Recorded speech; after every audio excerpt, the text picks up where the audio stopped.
Hi everyone, I am Naomi and I am exploring the theme of space and spaciousness in our Kunda dance practice or in our yoga practice and in our everyday lives. And why I use this theme of space and spaciousness today is because very often I very casually say, in Kunda dance, we're creating space. But what does this actually mean?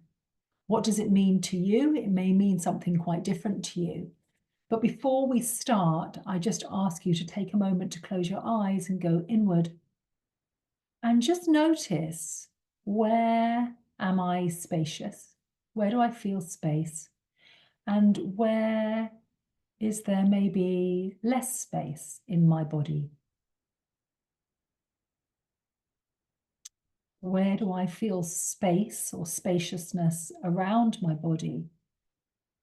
Can I feel space in front of my body, to the sides, to the back? Very often, as we are standing on our feet, we're looking outward, we're looking at space in front of us, and we're moving forwards, and we have an outward projection and an outward focus. Very often, we don't recline backwards. We don't surrender backwards. We very often can't even feel the space in our back body or the space surrounding our back body in this present moment. So just noticing, where can I feel space around me?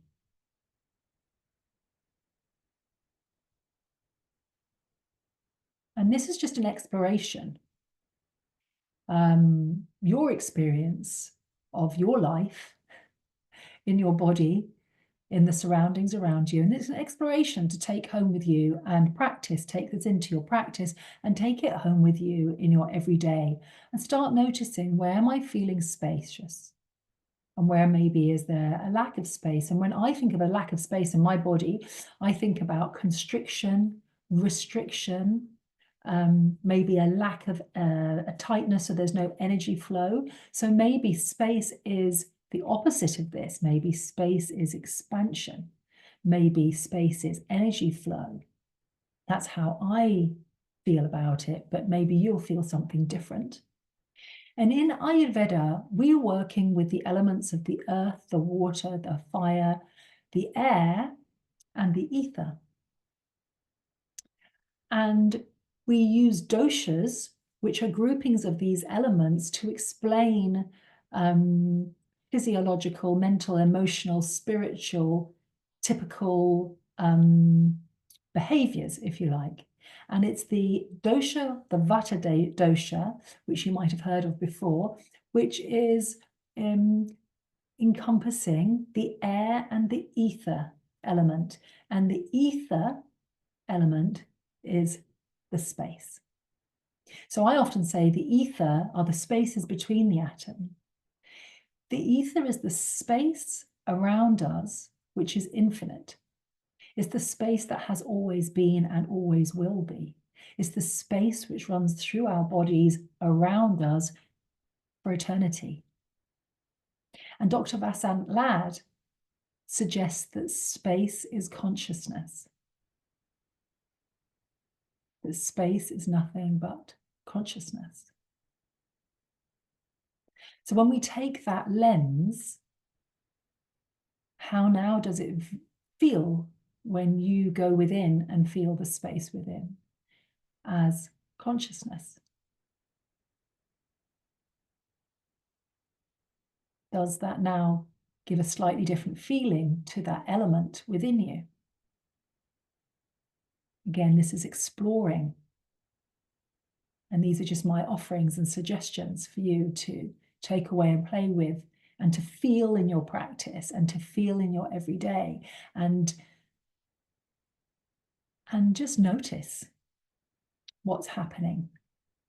For example, if I have a very busy mind and my mind feels hard to feel still for a moment, maybe there's a lack of space there for presence.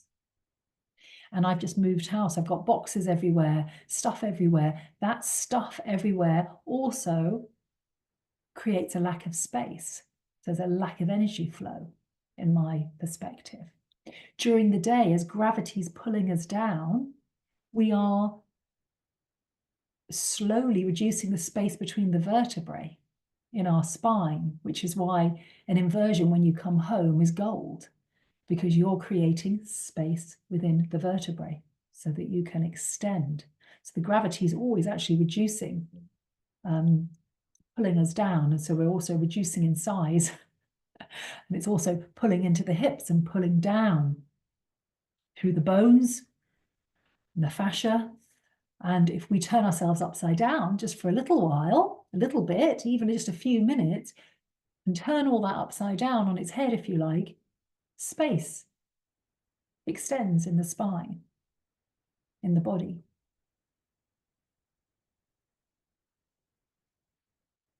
I've been following a yoga teacher I'm quite gripped with at the moment called Kat Villain, and she talks very much about alignment and teaches very much about alignment. And one of the things that she said in her last class that I was watching is that yoga is less about flexibility than it is about spaciousness.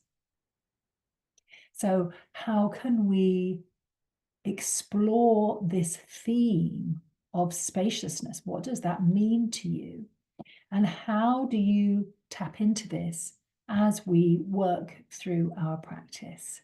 So in Kunda dance, we're dancing through the chakras and we're using movement, sound, breath, dance to awaken, stimulate, and release stuck energy and release trapped emotions and move and create space. This is why I often say, Kunda dance, we're creating space, but what do I mean by that? Physical space around us, physical space within us, the breath coming, extending into the lungs, creating a space in the lungs, releasing of old thought patterns, an ability to come into the present moment, especially using mantra and breath, which creates a stillness. And Thich Nhat Hanh says, you know, when our mind is busy and it can't be still, we reduce the space for presence. So again, offering this theme of space and what this means to us. So even a pause between the words, the spoken words, when we allow ourselves to pause, to feel that pause is also space, isn't it?